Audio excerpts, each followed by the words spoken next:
أعوذ بالله من نسيان النعم.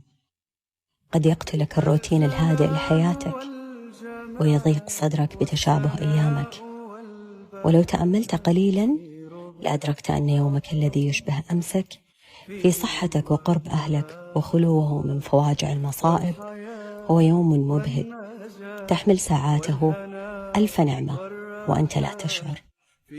كم من نعمة نتقلب فيها صباحا ومساء ولم ننتبه لها، فضلا عن أن نشكرها. أخفاها عنا تكاثر النعم حتى غطى بعضها على بعض. اللهم لك الحمد والشكر على نعمك العظيمة.